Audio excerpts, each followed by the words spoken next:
All right, welcome everyone. Holding by the Book of Leviticus Chapter 16. Want to welcome everyone. Holding by the Book of Leviticus Chapter 16. We're in verse 27. We spent the last few weeks speaking about this Or Chaim HaKadosh. Spoke about spark.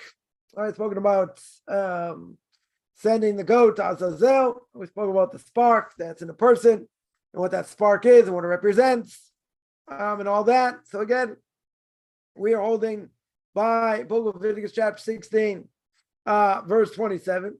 And the Torah tells me, it says, V'yeis parachatas, v'yeis se'erachatas, asher huva es damam, l'chaper b'kodesh, yoitzi el michutz l'machane, v'sarfu be'esh es orosam, v'es besaram, v'es pirsham. Right, so here the Torah says like this. The Torah says the sin offering. Then a person's going to bring this bull and the sin offering he goat, right? You're going to bring two sin offerings here. The blood will be brought to provide atonement and sanctuary. Someone shall remove the outside of the camp.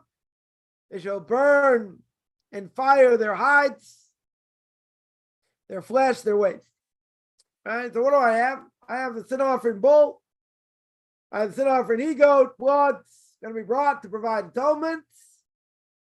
And then they're going to burn their hides, their flesh, and the waste of these animals. Right now, comes on Rashi. Rashi over here explains, what does it mean you brought the blood?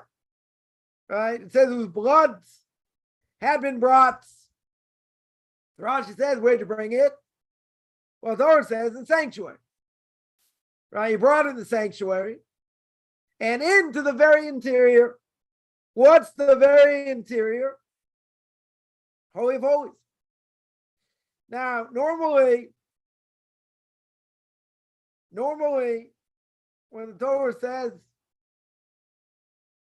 Kodesh or HaKodesh or Big Kodesh, right? It means, usually the word HaKodesh means the holy. So what's it referring to? Right? Referring to the sanctuary. Which we have an example, Exodus chapter 26, verse 33. But here also, what does it refer to? It can refer to the Holy of Holies. Right? That's what Rashi here says. Right? Just pointing out, it could have, in some places, maybe it'll refer to the sanctuary. Other places it can refer to the Holy of Holies. Right? That's what it can refer to. Yeah, so explains Rashi over here. Now comes along the Ibn Ezra. Now the Ibn Ezra says first of all, it's a command. It's a command over here. And then he says, you're going to burn it to Kohanim. And each one that burns it they have to go to the mikveh. They need purification. And immediately then they come to the camp, etc. Right? So even Ezra over here says that what are they going to do? Right? We said before, they're going to burn. They're going to burn what? The hides, the waste, the flesh. Now, if you do that, you need purification. Right? That's what the even Ezra over here says. You need over here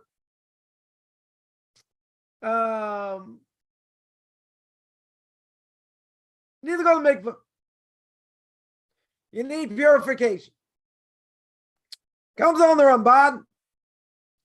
Now the Ramban over here says, who are you talking about? Who takes it outside the camp? Talking about Aaron the Cohen, right? This is going by the high priest, going by Aaron, right? He quotes the Ibn Ezra saying command, right? This is a direct command over here, right? And who's going to do it? Aaron. Now, the Ramban over here says that the Torah tells me in the plural. Torah tells me, V'sarfu be'esh, the end of the verse. V'sarfu be'esh es orasam es v'saram es pirshim. And they will burn, plural. They will burn in fire, skins, the hides, flesh, the waste, so to speak. So it comes on the Ramban. Ramban says, talking in plural. Right? V'sarfu means they. They burnt. So what's it teaching me? Why doesn't it tell me he did it, the high priest, i.e. Aaron the Kohen? Why is it saying they burnt, meaning maybe the Kohanim did it? Remember, it's on Yom Kippur. Who's doing all the work over here? It's the high priest, the Kohen Gadol. Comes on the Ramban here says, if a lot of people are involved in burning this, right, again, burning the flesh, burning the waste, burning the skins, if everybody or a lot of people are involved in it, one person brings the fire, right? You got one person light it, will bring the fire, and one person is going to organize the wood, right? You need someone to organize the wood, right? How you gonna burn it if the wood is all spread out? They need someone to bring the fire. You need someone to organize the wood, and then someone's going to light it, right? The person who brought the fire doesn't necessarily mean he lights it, right? They got three people involved here, at least. One person brought the fire, one person organized the wood, third person actually lit the fire. Now, who has to wash the clothes? Who has to go to the mikveh over here? All three? Says the Ramban, the only one who has to wash his clothes are impure, is the one who lit the fire. Right, the one who brought the fire, really. All right, let's say better. The one who lit it. The one who lit it, because then everything's gonna go up.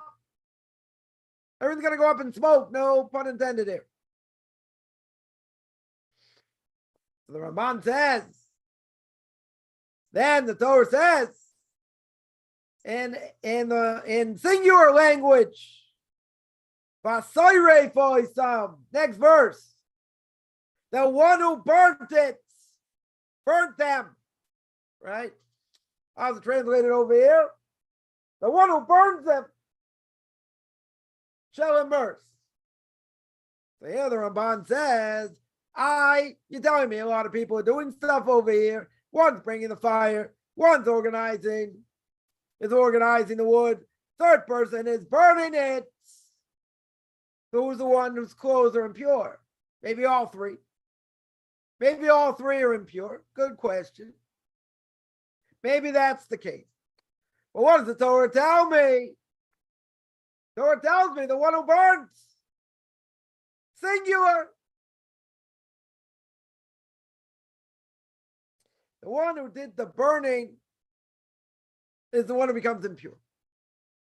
He's the one that has to immerse his clothing. Even though at the end of the verse it says V'sarfu be'esh, they burnt it in fire. Who's they? Maybe it's only Aaron the Kohen, but who's they? Again, you got three people involved. One who brought the fire, one who lit the fire, one organized the wood. And then in the next verse it says singular language, Hasoyref oisam, the one who burnt them. Right? The one who burnt them, singular. Why is it used singular language now? Right? Karaites gonna have a fun time with this. Because they're gonna have to answer. Why does it say plural in the verse before? Beginning of the next verse says singular. Who's it talking about? Here comes on the Ramban. And the Ramban says, at the end of the verse, it says they burnt it in fire. The skins, the flesh, right? And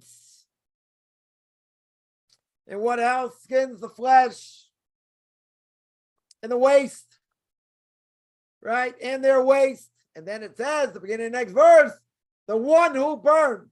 What do you mean? Why singular? Because the one who burns becomes impure. The one who brought the fire. Right? Or the one who lit the fire. But the other ones, okay, they're helping out. They don't become impure. It comes on the Ramban and says, I got a problem. What's the Ramban addressing over here? Right? Can't read this like you read a newspaper. You got to think, what's the Ramban here telling you? I got a problem. In this verse, it says in plural, they're going to burn in fire. They're going to burn it in fire, i.e., the skins, the flesh, the waste. And then the next verse, it says, the one who burned them, let's say better, has to wash his clothing, go to the mikvah. My kesher. What's the connection? Says the Ramban. Who's got to wash his clothing? Not the one who brought the fire. Not the one who organized the wood. The one who did it, who made it all go up in smoke, no pun intended, is the one who lit the fire. The one who lit the fire is liable here. He becomes impure. I shouldn't say liable, it becomes impure. Right? So let's understand. A person can do something. They can cause something to happen, but it doesn't necessarily affect them. Meaning, there's a Talmudic concept, just throw it out there. There's a Talmudic concept called Grama bin Nizakin. What is Grama bin Nizakin? Grama bin Nizakin means the person did something indirect that caused damage. So are they liable or are they not liable? Right? So we hold Grama bin Nizakin Potter. He's exempt. Why? Indirect. Person did something indirectly caused damage. But they initiated it. Okay. What if it's a little more direct? Right? There's a question. A person threw up a spear and the wind took it and then took it far away and injured someone or, God forbid, killed someone. Who's liable? Is a person who threw it liable? Of course. What's the question? Of course they're liable.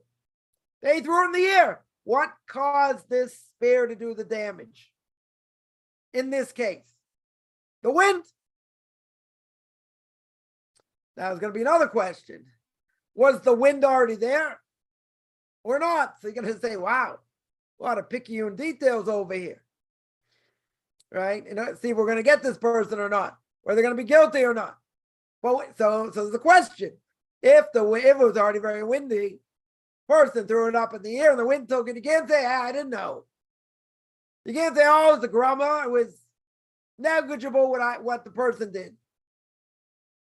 Can't say that. Why? Because it's already a wind.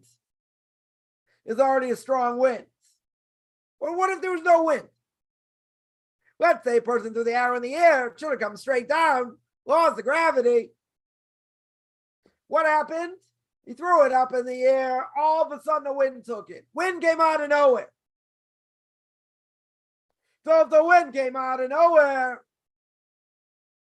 do we say he's liable?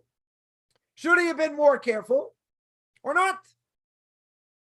Right? It's a good case. Good case for all you lawyers out there. Right? See how we look at this. Right? So the Torah holds that's indirect. You know what? Why it's indirect? Because there's no wind. When he threw out the thing, when he threw the arrow, I said spear, okay, arrow. He threw the arrow in the air, the wind. And if there's no wind, all of a sudden the wind comes out of nowhere. That's not his force. Right? That's not his force. If it's not his force, it's not liable. He didn't do it. Or do you say no? Do you say the fact he threw it or she threw it, that's his force no matter what happens? Whether there's a big wind, small wind, or no wind. Right? But so we're going to hold in this case, in general, it's indirect. It's indirect because you didn't expect the wind to come. If the wind is already there and the wind is strong, guess what? You're liable. Because that's your action, 100% your action. But there are other cases. I'll just throw this out there. Person wants to make someone suffer. What do? They tie him up on a train track. Guy can't move, or the woman can't move. And the train, is coming. You don't see it, but in the next few minutes, 10 minutes, whatever, person's there, no one's around. What's going to happen? Train's going to flatten them like a pancake. Now, there's a question here. Do we know the train is coming or not? If you don't know the train is coming, the train comes, you're not liable, right? It might be less of a liability, much less of a liability, because you didn't know the train was coming. But if you saw the train coming, can't say that. If you know for sure the train is coming, you can't say that. But it's not here yet. It's not here yet. So do I say it's liable or not? We say no. Not. We'd say in such a case, if you know it's coming, to be liable. Another case the Gemara asks, you tie someone up. You tie someone up in a chair, can't move, stuck to the ground. Right? It's 105 degrees. Right? 40 degrees centigrade. Anyone who wants to do the math, a little bit more. Whatever. 39.5 degrees centigrade. What's going to happen? The person's going to die. You leave him in the sun. Now, what happens if you tied him up because the person couldn't move? 8 o'clock in the morning. 8 o'clock in the morning. What's the temperature? Temperature is only 27. Right? It's only 80 degrees Fahrenheit. All you Americans out there. It's 80 degrees. But it's going to hit 110 in the shade.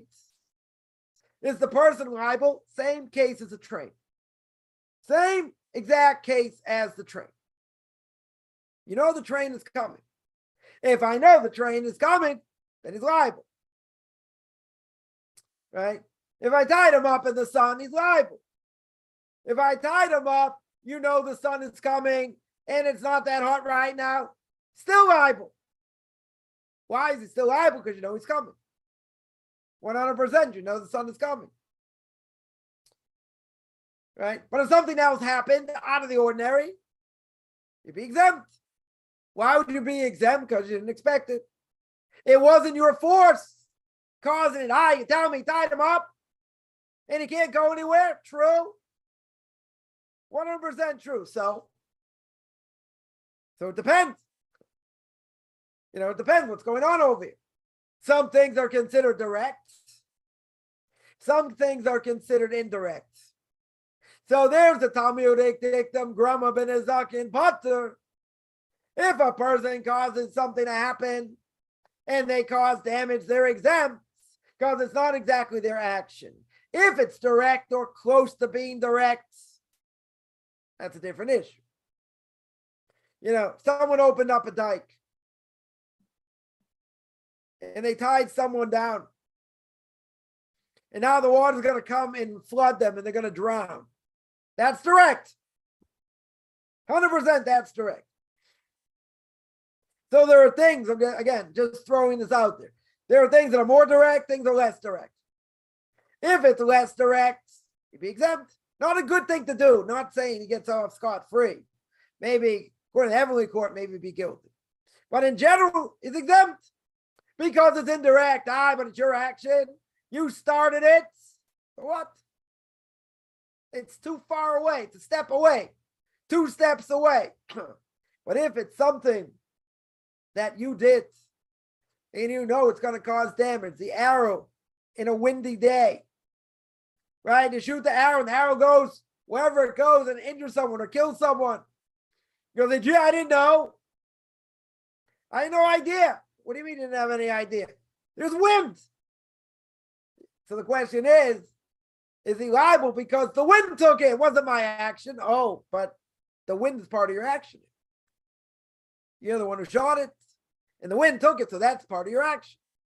If it's indirect, he's exempt. It might be guilty in heavenly courts, but they can't get you in this world. It's indirect. Right? So that's a general rule. General rule.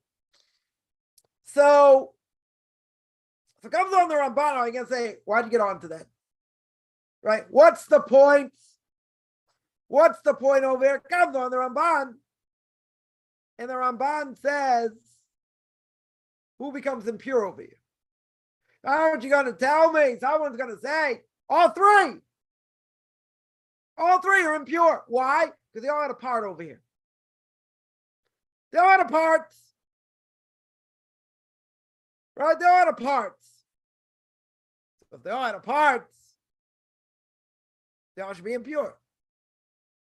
The Ramban says no. The Ramban over here says that what?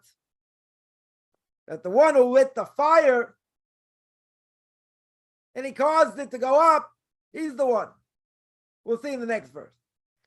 He's the one. Has to wash his clothes and go to the mikveh. He's guilty. Right? He's guilty. Why is he guilty? Right? Why is he guilty? He's guilty because what he did is direct. He did is much more direct. All right, but the others had a part. Okay. Just because someone had a part in it doesn't mean they're necessarily guilty.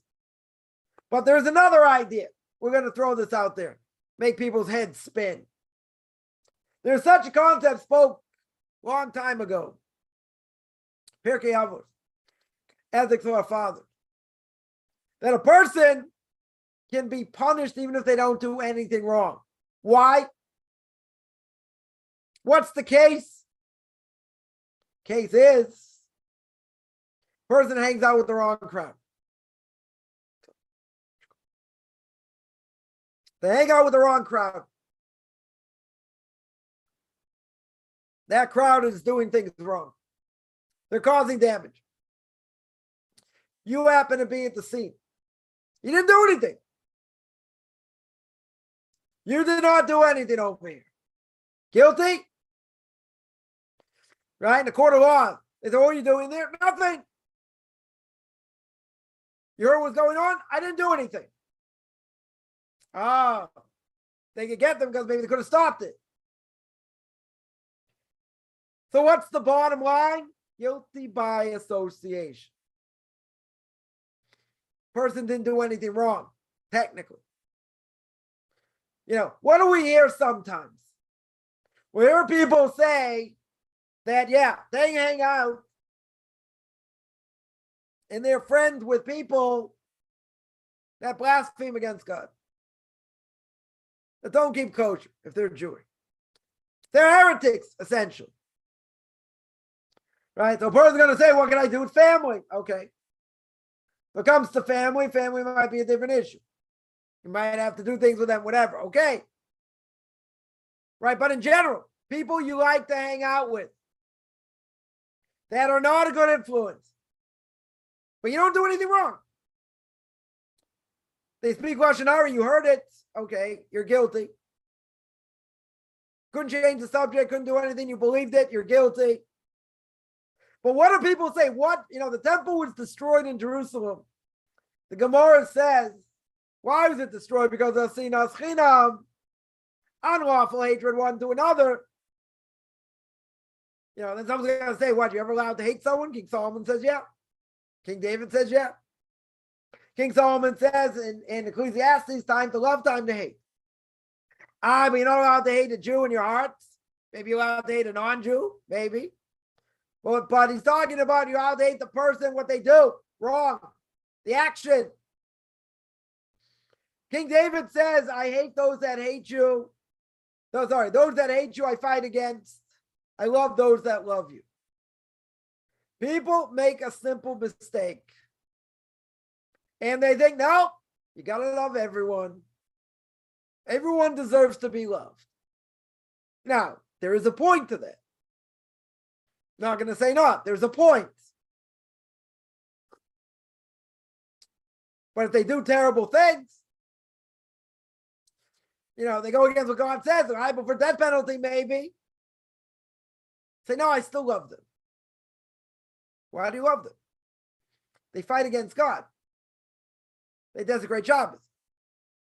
Who says you're allowed to look the other way? Who says you're not allowed to give rebuke? You're going to say, come on. Live in this world. You do that, they'll hate you more. And everyone involved in Kiruv said, no, I'm going to love everyone. Who says? I have to love people that spit in God's face. I have to love people that prance around in parades and admit all the terrible things they do. I have to love them? Why do I have to love them? You can't hate a Jew in your heart. Someone who does things like that, they definitely could lose their status being a Jew. You can always repent. Person desecrates Shabbos in public. What's their status? Non-Jew. Right? They can't cook for you on Shabbos or before. They can't cook for you during the week from beginning to end. They turn on the flame. They cook a meal for you. All the ingredients are kosher. Can't eat it. It's like a non-Jew. Non-Jew cooks everything. You have no part in it. You don't light the flame. You don't stir it. You don't have any part in the process. Can't eat it. Not allowed to eat it. It can be unbelievably kosher. So what? So you're going to say, I mean, not allowed to hate the person. You can hate what they do, but there are ramifications. People have to understand their ramifications. I didn't make this up. This is what the Torah says. There are ramifications. You don't like it. Maybe would say, go eat kugel. It's the way it is. And people say it's unfair and there's that. Is the Torah true or it's not true? The Torah is true. I have to follow it. If it's all make-believe, good luck. So do what you want. But people want a stamp of approval for every deviant thing they do. Or even if it's not so deviant and it's wrong. You have to say it's okay. No, I don't. No obligation. Just the opposite. To give them mussar. Tell them how bad it is and what's going to happen. You go, but they're going to hate Torah more. So what? What do I have to worry about? That's not my problem. People will say we don't know how to give mussar today. Okay. Right? We don't know how to chastise today. So what? That's not necessarily permissibility. Very complex thing over here. But when to give a rebuke, not to give a rebuke. But at the end of the day, if a person's doing something wrong, they're doing something wrong. And we can't be party to that. Some people would say, guess what? I didn't do anything wrong. I can hang out with these people. So why did I bring up sinas chinam? Unlawful hatred. So I heard Rav Lev should be well. He's the rabbi of Moshe Matasyahu here in Israel. And I heard him once say like this. Someone who's less religious than you can say, I'll hang out with them. They're friends of mine. We have a good time. I just won't learn from their actions. But someone who's more religious, I keep kosher. I'm just as good. They have a complex. Why do they have a complex? Because they think you're looking down on them. So unlawful hatred means that they hate you for no reason. Again, someone who's less religious than you can say, we can hang out, not a problem. I don't follow in their ways. Probably not true. I don't go in their ways. So I'm okay. But someone who's more religious than you, different issue. Totally different issue. They're fanatical. You don't have to keep that so strong. This, that, their leniencies, whatever it may be. That's unlawful hatred. I've seen it. I remember I left the Modern Orthodox community, went to the Ultra Orthodox community, and people told me they're going to brainwash, they're going to do this, they're going to do that. And my answer every single time was, okay, I'll see what happens. By the third or fourth or fifth time, I kept saying so, or I said, so what?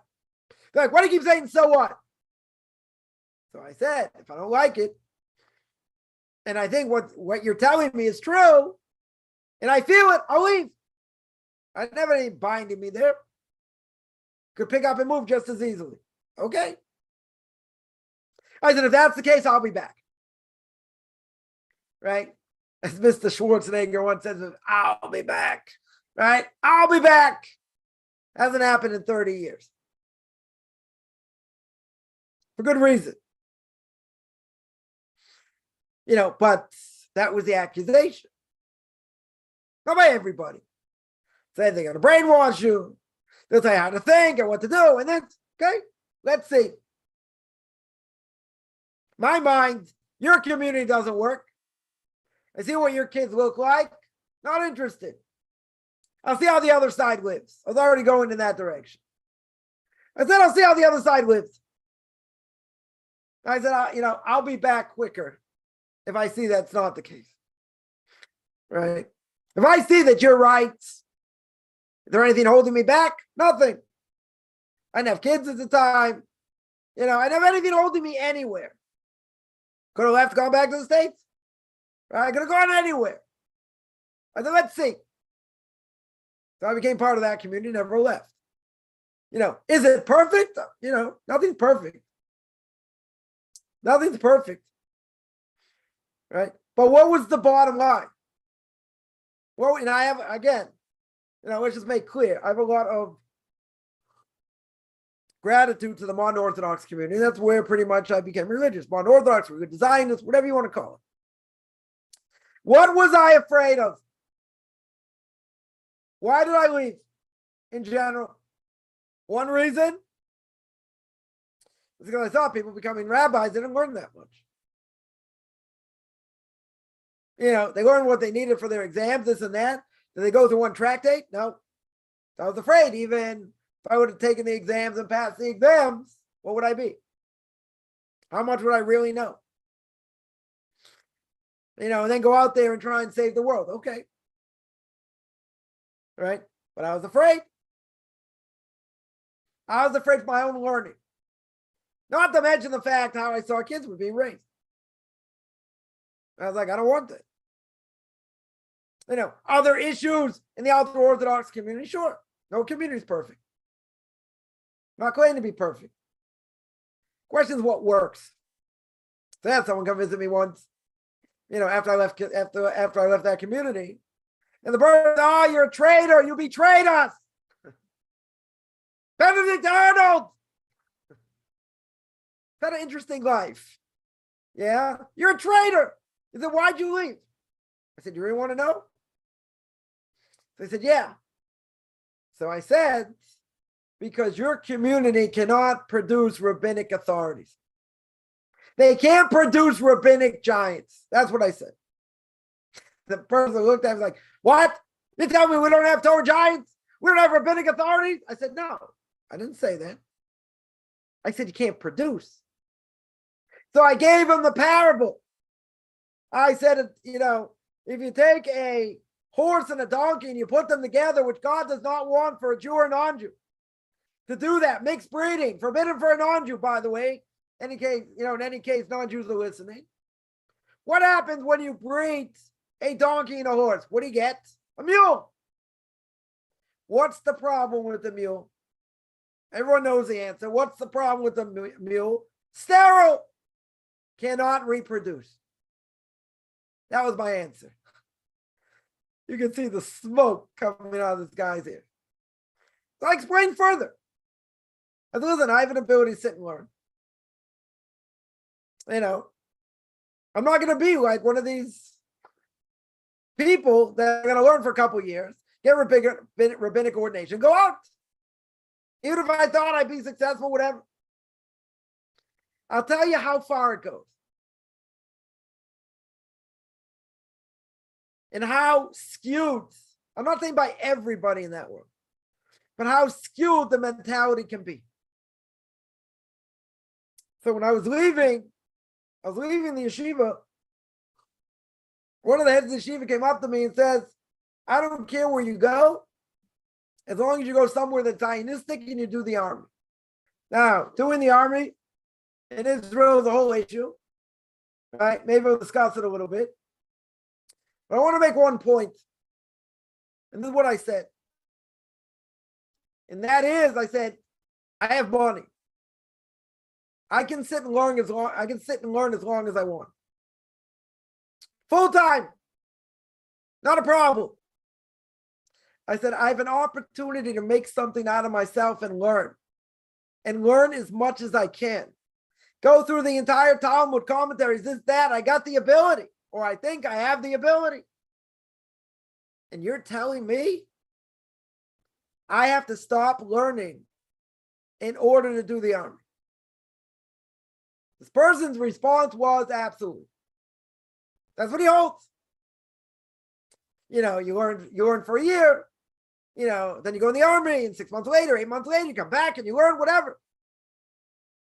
Now, we're going to make a very bold statement here. It's a good thing we're recording. We're going to make a very bold statement here. And the statement is there anything more important than learning Torah? Answer, no. Nothing more important. But even time of King David, they had a standing army. True. And the only reason Israel survives is because you have people sitting and learning, guarding the soldiers spiritually. But this person had the audacity to say doing the army is equivalent to learning Torah. Now, do you need people in the army? Yes, 100%. But if someone's got the real potential to learn, how can you tell me that doing the army is more important? That's what this person believes. And still believes it today, as far as I know. Let's set the record straight. There's nothing more important than learning Torah. And if there's a war, and the Sanhedrin would say, everybody has to go out to fight, you shut your Gemara and you go out and fight. If it's a war of obligation, we're not in a war of obligation today. You need a standing army. That's true. Not questioning that. But to say, they wouldn't have taken me anyway. I was older by that time. I mean, they might have taken me. But they didn't even need me because they had so many Russians. They had so many non-Jewish Russians coming in. I had a friend of mine, 27, 28 at the time. He had to fight to get in the army. Like, literally fight to get in the army. They didn't need him. It wasn't about numbers. It's not about numbers. Or maybe we'll discuss it. But the point is, someone had the audacity to say that doing the army is more important than sitting and learning. There's nothing more important than learning Torah. Nothing. If it comes to the point you have to go out and fight and everyone has to go, everybody goes. Even if a person's only married for a year, less than a year. You're not supposed to leave your house. You're supposed to make your wife happy. Even at that point, you leave. Because that's a milchemes mitzvah. That's a war. You have an obligation to go. You need a standing army, not saying not. It's not a war that everyone has to go. Not only that, they don't need us, but that's not even the point. So the answer is, how can somebody say that that's more important than learning Torah? So I'll give you another example. The Gemara says, Rebbe Kiva, after 12 years, comes home, sees his wife and his kids, brings all the students, basically saying, I owe everything to her. So as he's getting closer, he hears through the window, his wife's talking to another woman and says, if my husband would come here right now, I'd send him right back to the yeshiva. I'd send him right back. So what happened? He turned around. He turned around and went home. He went back to the yeshiva. Everybody asks. And he went, he learned there another 12 years. before coming home. Right? So everybody asked the questions, not my question. All the commentaries asked the question. Why don't he go in and say hi? See his kids? Stay a little bit. Right? Right? Why not? Because you know what the answer is? Because if he would have stayed there, 12 plus 12 is not 24 straight. It's not the same thing. Yeah, if he would have heard all the noise from his house, he would have said, yeah, I'm out of here. See ya. It's been real. And you go back to learning. Right? But many of the commentaries say that's the answer. 12 plus 12 does not make 24.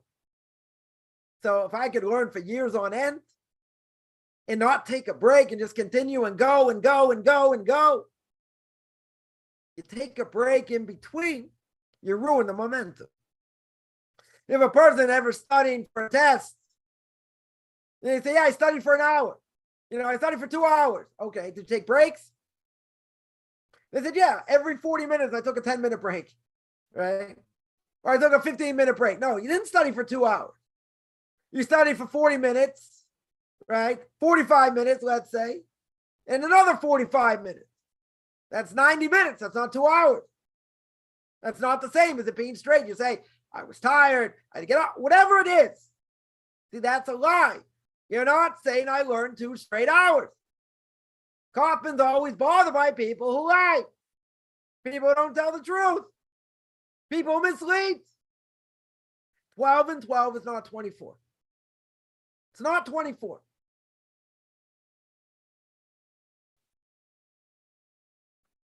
So, about 10 years ago, probably, I don't know, somewhere around 10 years ago, or 7 years ago, I don't remember exact dates, there were 22 rabbinic court judges that were approved by the chief rabbinate here in Israel.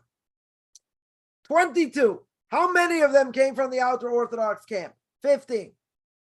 Right? You do the math. I'll do it right now. You divide 15 by 22. What do you get? 68%. 0.6818. That's almost 70%. I'll be generous. We'll round up. Right? You have mercy on me. 70% came from the ultra Orthodox camp. Now, I'm going to ask you the $1.5 million question. What, we discriminate against the modern Orthodox community? What happened? 15 out of 22. I'll tell you why. The modern Orthodox community, a person can study to be a rabbi and a doctor, let's say, a lawyer at the same time. Being a lawyer is just as important. 2 feet in the secular world, quarter of a foot in the Orthodox world. So what's that going to produce? What is that going to produce? Someone that points out not enough learning. Very good. Very good. They're not going to produce. Because nothing more important than learning. I want people to understand, get this in their head. There's nothing more important than learning. Right? So a person has to work and you can't learn, do it at the same time. I get it. So when you're not working, you should be learning. Non-Jews also should be learning. They don't have the same obligation. They have a heck of a lot to learn also. I always say I could keep people busy for the next 250 years for non-Jews. So, but I can't learn, can't learn Gemara. Yeah, can't learn Jewish philosophy. Can't learn Musar ethics. Can't learn, the laws that apply to you. There's a lot to learn. Plenty want to learn. Chumash, Tanakh, million things to learn. Million things to learn. Right? What do we want to look at the, how do we want to see ourselves at the end? Personal, someone told me a story,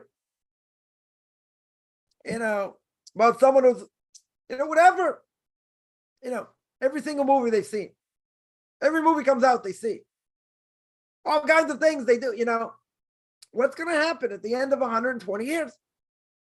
God's going to ask them 2 questions. Question is what the order is, right? One question is going to be, were you honest to business? Good question. Second question is going to be, did you learn Torah? Did you learn Torah?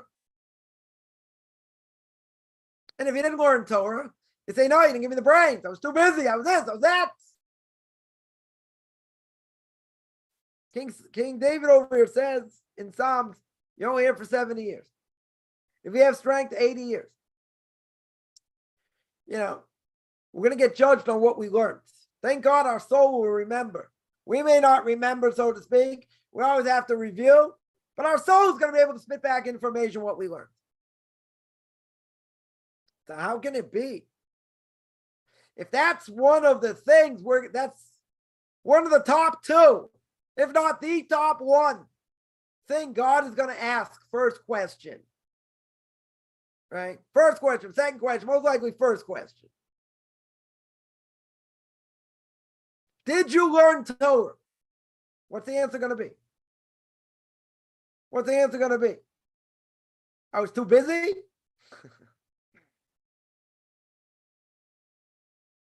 I was too busy watching movies, seeing sporting events. Wasn't it fun? It's enjoyable. People do it. They're going to, people involved, people like to watch soccer, football, other things. Sure, what's the problem? Kills brain cells. You know why it kills brain cells? Because you sit there like a couch potato. Just watch a crowd, anyone who's ever been to any sporting event. 35,000 people there, 40,000 people there, people yelling, screaming, cursing, this, that. They're into it. Their team's losing, their team's winning, it's close. They blew the last shot, who knows? And everyone's into it. And then you get all depressed, they lost, or, God forbid they won, what people do. You're going to say, but yeah, it's the way of the world. That's what's going on. We have to ask ourselves the following question. What's the question? Everything we do, is God going to be happy with what I do? Is it going to help me draw closer or not? See, for sports and other things, non-Jews not going to be liable. They don't have an obligation, right? Sit and learn all the time, even if they're not working, right? So they'll be happy. They go back and do what they want. Question is it good for them? Is it a moral imperative? Learning time. There's no question of learning time. I have people tell me a lot. They're like, oh, you don't do anything. Yeah, because they don't respect it. Yeah, sit with me one morning. 4 hours. Right? You'll sit, we'll go through, we'll learn different things. Hard on the brain. Gemara says learning makes a person weaker. It's taxing on the brain. Right? So what's the point? What's the point of this rant? The point of this rant is, yeah, I have gratitude. A lot of gratitude. From where I came from. At the same time, I see what it is. I see what it's done. I see where it's atrophied. We in the Orthodox, community, we have issues. I'm not saying none. But where are the vast majority of rabbinic scholars going to come from? And who's got the greater chance of passing it down? Us or them? We do. I'll give another example. Rabbi, I learned when I was under this Modern Orthodox community, this yeshiva, he's now been a spiritual advisor to a yeshiva for a certain yeshiva for many years, right? A different yeshiva. And these guys are modern, coming out of college or middle of college, whatever it is. And he told me point blank a number of years ago, I saw him at a bris. And he told me, and he said this with a straight face. Can't make this up. He said 1 out of 4 modern Orthodox kids stay religious. You understand what that is? Anyone understands mathematics? 1 out of 4? 25%. That means you have a 75% dropout rate. Where he says they don't stay religious. 75% dropout rate. He said with a straight face. And then he said, if they go back to university, If they're the gabbai of their synagogue, where they are in school, if they are the ones, organize the minions and other things, at least we know they pray with the minion. They try and pray with 10 men. What does that tell you? That tell you it's a recipe for disaster. That's what it is. Oh, you ask them sports questions, they'll have all the answers. They'll tell you who plays for who, stats, other things. Yeah, that information they have. Someone here points out, yeah, you want to be in this world or the world to come. You're right, you don't have both. You don't get both. You're not going to get the benefit of this world and that world. It doesn't work. Right? I found this out the hard way. Straddling both worlds until it didn't work. Did not work. It's either you're in 100% or you're not.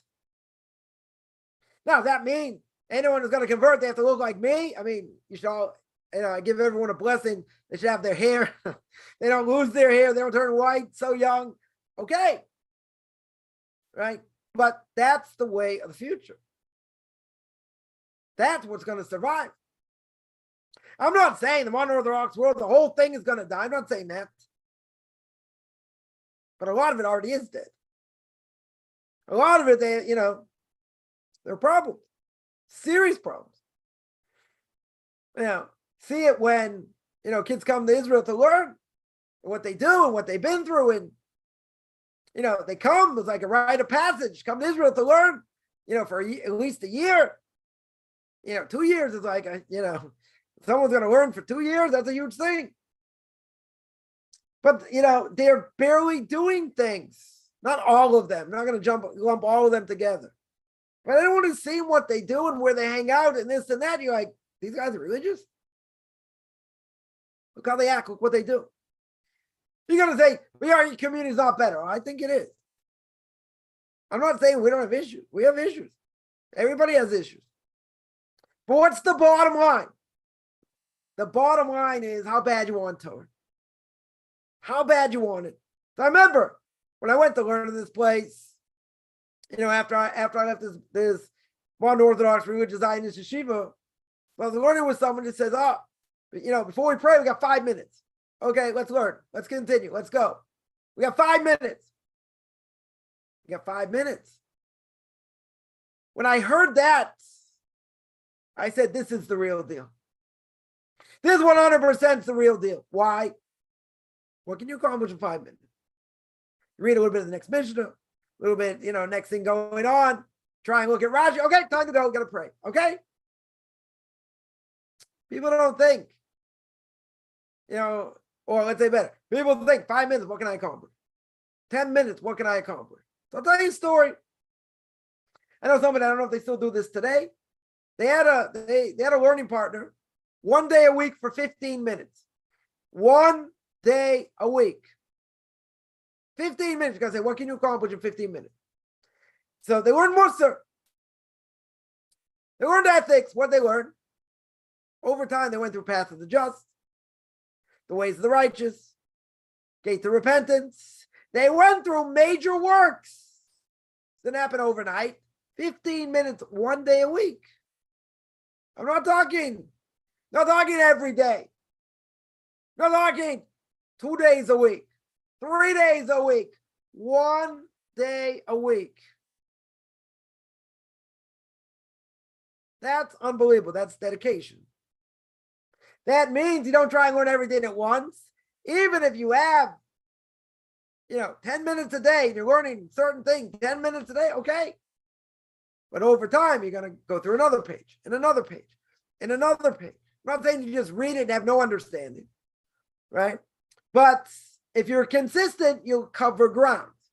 Maybe slowly, but you'll cover ground. And again, it's not about doing things just to do things. The whole point of Torah is to change a person. It's not about mental gymnastics. It's not about being, as my Rebbe's Rebbe, Ramosha Schneider, blessed memory, would say, it's not about being an ultra-Orthodox student. We got enough students in the world. We want people to be true B'nai Torah, right? True people are going to keep Torah. Kaufman would say, I was being groomed to be something in that world, and it was very hard to get out of, because when you're being groomed for something, you're going to the top, or you're trying to get to the top. But on the way to the top, I realized it doesn't work. So I had to start again. Start from the bottom. Work my way up. But that I saw as being true. It's another thing I thought, come on. For someone to say, especially the head of yeshiva, and many have considered this person a heretic anyway, point is, they're willing to say there are things that are more important than learning Torah. And all the commentaries saying, no, nothing more important. Nothing more important. You set aside time. If you're working, you set aside time. That's what you do. You should be consistent. Make a schedule. Figure out what you want to learn. Right? But you got to do it on a consistent basis. Women should also learn. Listen to things when they can. They don't have the same obligation as men. But they don't have kids. Or other things to deal with. They should also learn. No question. They have other obligations. Okay. But I saw something that, why am I passionate about it? It's because I'm passionate about a lot of things. But why am I passionate about this more than probably most things? Because I saw the damage it does. And I saw people living in two worlds. You cannot live in two worlds. It doesn't work. You can try it. Coppin's going to say you'll fail. I don't have to curse anyone. That's just what happens. Because once you have 2 feet in the secular world, a quarter of a foot in the religious world, it's over. It's a non-starter. Right? It's not even a question. Not even a question. It's a recipe 100% for disaster. King Solomon himself says in Proverbs, he says, you want Torah mitzvahs, you got to fight for it. You got to want it more than rubies and diamonds and emeralds and money. And if we would keep Torah mitzvahs, I always used to say, like Bill Gates, I'd be so happy I quoted him. And he was working 12 hours a day, 14 hours a day, who knows what, because he wanted to be number one. I said, if we had that ethic when it comes to learning, we would have been Torah giants years ago. What's the problem? We're lazy. We're lazy. We don't want it as bad.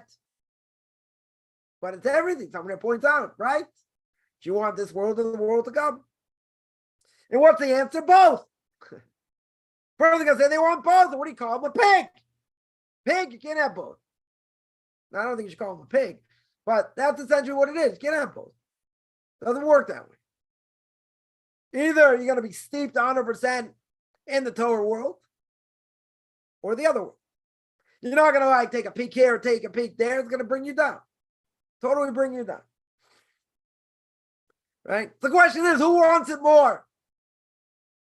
Who desires it more? It's all about learning. In the outer Orthodox world, it's how much you know. Right? And people say, well, people are able to learn full time for many years. Other people who can't, they're looked down upon. Yeah, what's the most important thing in Torah is learning. You need people to work. 100%, you need people to work to support Torah. How are people going to be rabbinic scholars if they have to worry about making a living? And there are people, that teach, they're scraping by. In the States, other places, they're not getting paid like doctors and lawyers. They should. They're bringing up the next generation. They have to take side jobs and do other things because they can't make ends meet. Right? People like that have to be helped. 100%, they deserve to be helped. You need both. The Mishnah in Pirkei Avos, and I'll probably get there in about 102. And that is, the Mishnah says, "En kemach ein Torah." If there's no flour, there's no Torah. Flour meaning money. How can a person sit and learn if they don't have money? You can say they can scrimp, they can save, they can do without, all kinds of things. I'm not saying they have to live in the lap of luxury. I'm not saying that at all. Right? But they need to survive. They shouldn't have to worry. Electricity going to get cut off. Something else is going to get cut off. How am I going to pay it? Even the wife works. It doesn't bring in enough. They're willing to sacrifice. Okay. They're willing to scrimp and save and not have, things that other people have and not go on fancy vacation, do other things. Okay. Family has to be in on it. They have to hold to that ideal. Not always so easy. But these people deserve to be helped. Because you're not going to produce rabbinic scholars if they can't sit and learn without the yoke of livelihood. They won't be able, it's impossible. Impossible. So they have to be helped. So you need both. Right? There's a relationship. It's called Yisachar Zvulun. You have those that learn and are supported by others. Right? Which some people say got too many people sitting and learning. Right? In the modern Orthodox world, they say, get serious, got to go to college. You might have a grueling schedule, 2 mornings, 2 afternoons a week. Grueling schedule. Are the courses there that are hard? Yeah. Compared to sitting learning Torah, there's nothing compared. I went to an Ivy League school, right? Top school in the States. And higher education and university. Big whoop. Doesn't produce thinkers. Doesn't. There's people have higher IQs, they study better, they know more, whatever. Compared to Torah, Torah's infinite.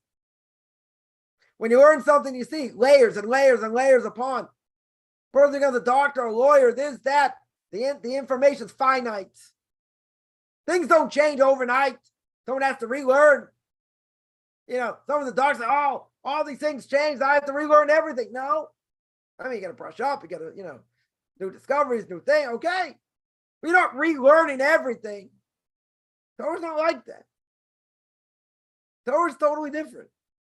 Yeah, you say it's similar to law in different ways. You have precedents and this and that, but it's well beyond that. I'll give you one example. One example, it's taking something, you look at the source, you look at what the source is saying, and then you see what happens. Did it mean this? Are there ramifications? Are there not ramifications? Can I get away with this? Is it permissible? It's not permissible. Well, I'll give an example. I'll give an example I spoke about last week. I went up north. And the question, or whatever, 2 weeks ago. 2 weeks ago, we're talking about witnesses. So there was a case where somebody hired false witnesses and caused someone a loss. Now, the person that hired the witnesses, they really should be liable. But what's the problem? It's one step removed. They said the witnesses messed up the other person, so it's indirect. Right? So the halacha is, or it comes out, that the person who sent them is really exempt in this world. But he's liable in the next one. In the heavenly court, he's going to be liable. You can't get him. You can't get him in this world. Right? So now there's a whole discussion. What's the case talking about? Here you're saying you hired witnesses. But there's a Talmudic dictum that comes up. It's called Ein Shliach L'Davar Ve'er. They've spoken about this before. There's one, rehash. It means the person sends a messenger to do something. You're not sending him to do something that's forbidden. If he did something forbidden, it's his fault. But you sent him. You sent him. He's like you. You sent the messenger. He's like you. It's like you have a hand in it. You should be guilty. You should be guilty. It's a whole discussion. How you look at it. Or what if the person I mentioned last night, Pirkei Avos, what if a person sent them? He tried to convince them. He didn't hire them. Is there a difference? Major difference of opinion. Some say if he convinced them to do it and they did it, Same exact case as if they hired them. Others say, what are you talking about? He didn't hire them. He might convince them, but they had free choice. They made the choice. They made the wrong choice. Very good. Totally made the wrong choice. But even if they made the wrong choice, who says the person who convinced them is liable? He didn't hire them. They did it. The other side says it's not liable. It's not the same case. Right? There's a whole discussion here. Whole discussion. Liable, not liable. Same case, not same case. Variables over here are important. Repercussions could go either way. Right? Obviously, there's a precedent. How we hold doesn't matter. That's not the point. Right? Torah's complex. You got to spend a long time learning. You have to know how to analyze. You have to know how to think things through and look at things from many different perspectives. It's taxing on the brain. Maybe you don't do anything. You sit and learn all day. Come. One morning, you won't last. Person won't last. Try and do it 10 hours a day. Try. Some people say, yeah, I can do it. It's this, that. Yeah. A lot of people won't be able to hack it. It's too picayune, too many details. There's, a lot of concepts they're not familiar with. They got to rack their brains over here. It's hard. And a lot of people have difficulty in learning. I get it. Not everyone's going to come out, as a rabbinic scholar. So I'll throw another thing out there. I mentioned, they're going to say, oh, see, he's 18. He's got to go to university.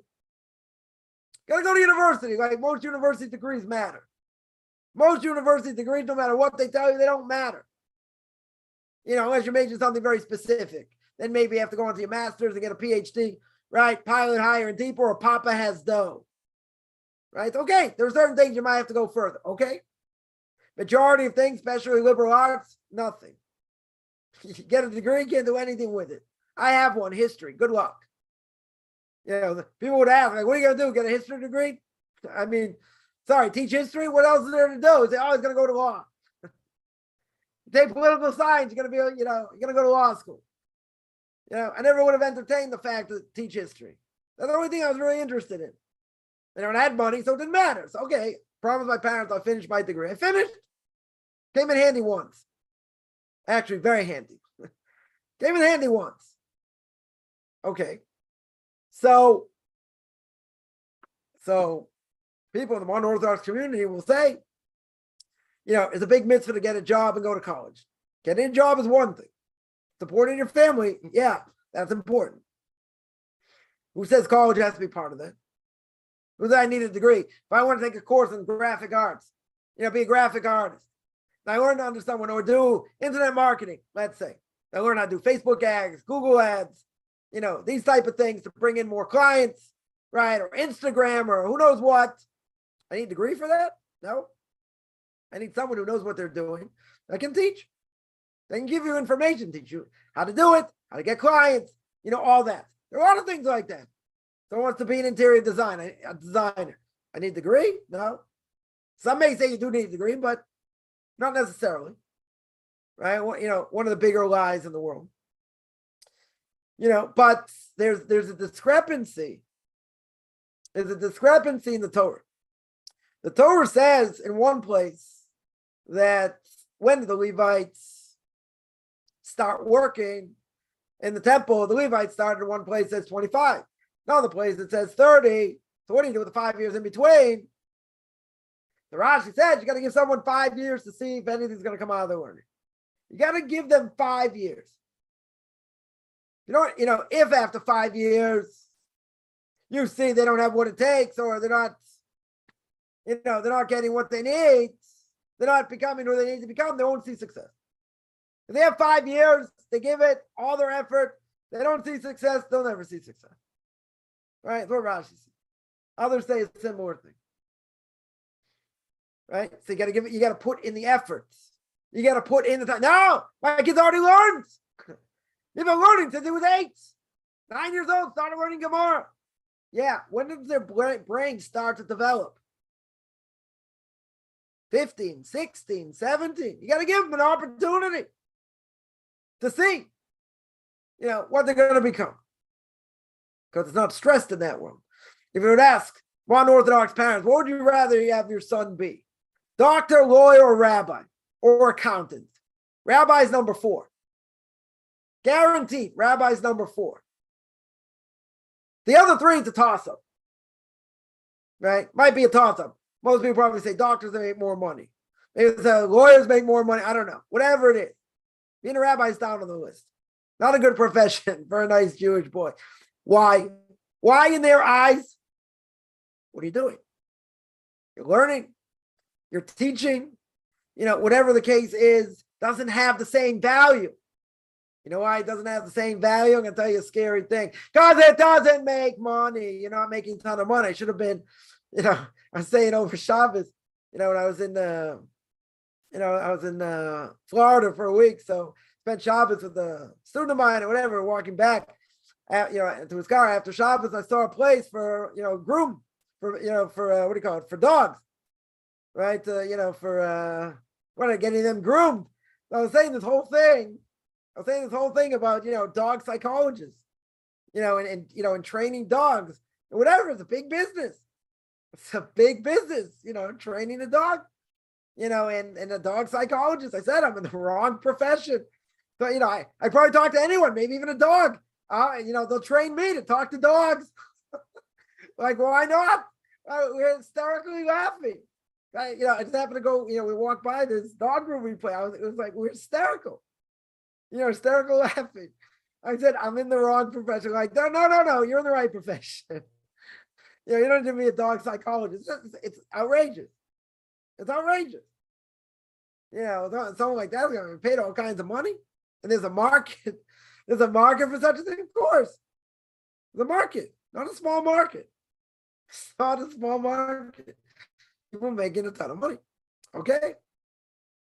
Right? Let's get back to reality here. Right? So there are things out there, but you're not making money. You're not doing this or, whatever. It's not about believing in a cause. It's not about helping others. Right? What's the first thing normally, person meets someone, what's the first thing they ask them in general? What do you do? That's what they ask. So you're defined by your job? You're not defined by your job.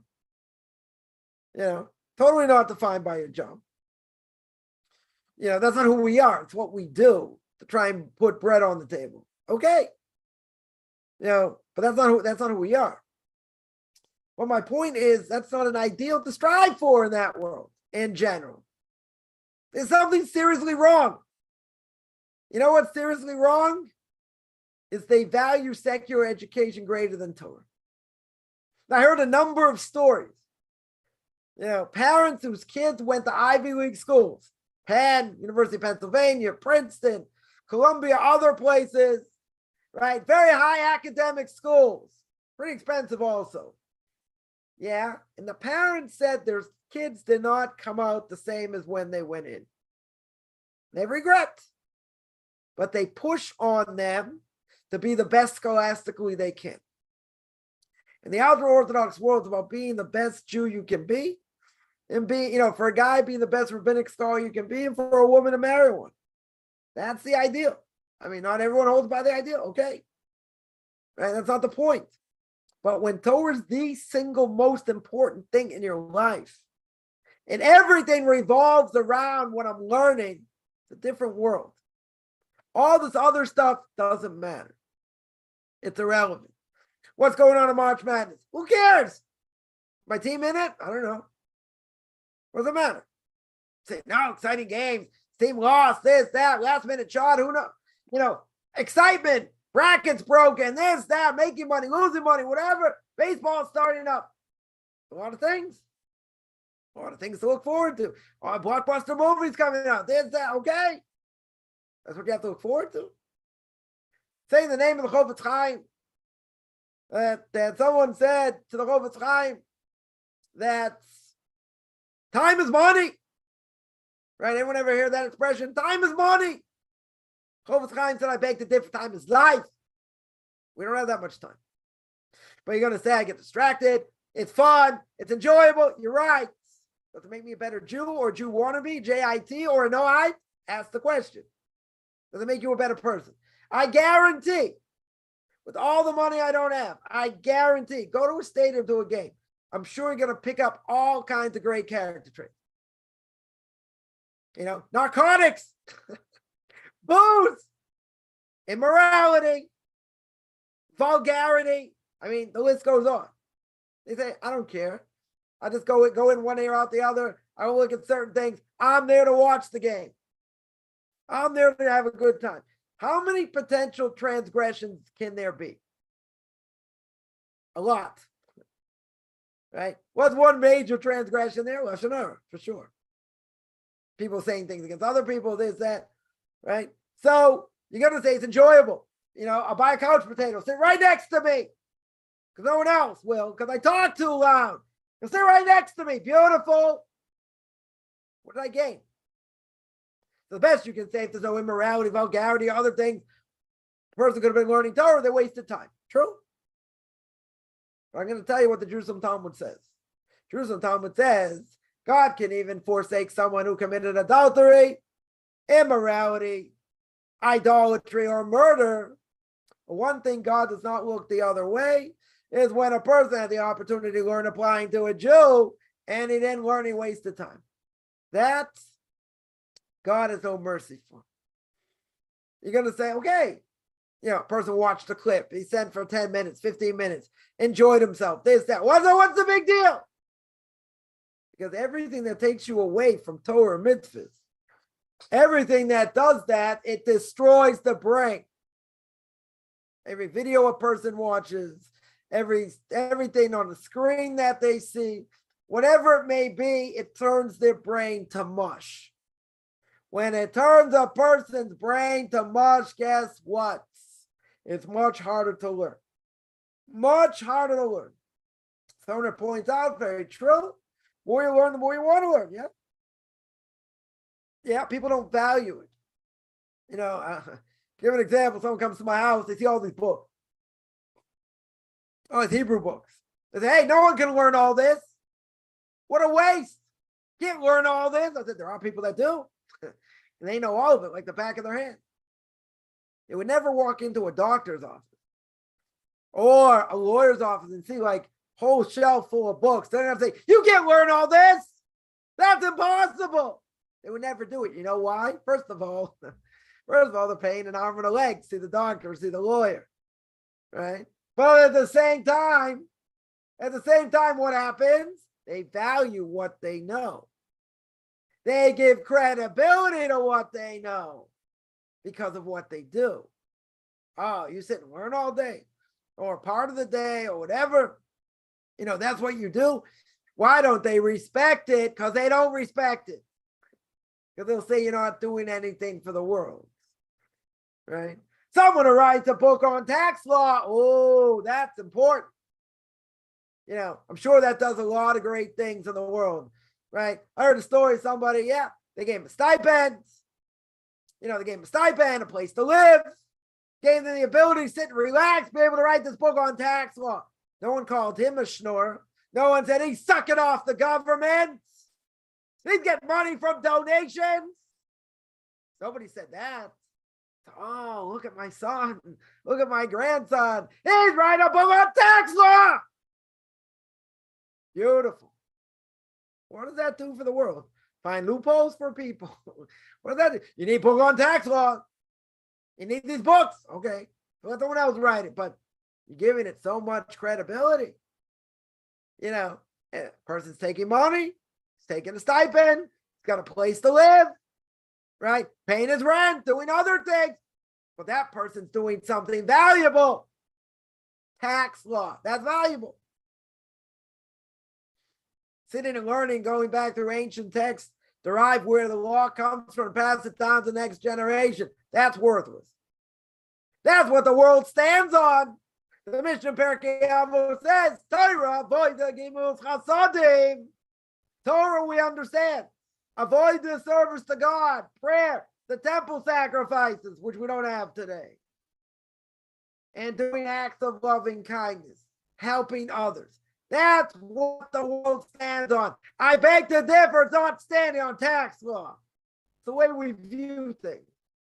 So we're in this world to try and be the best we can be.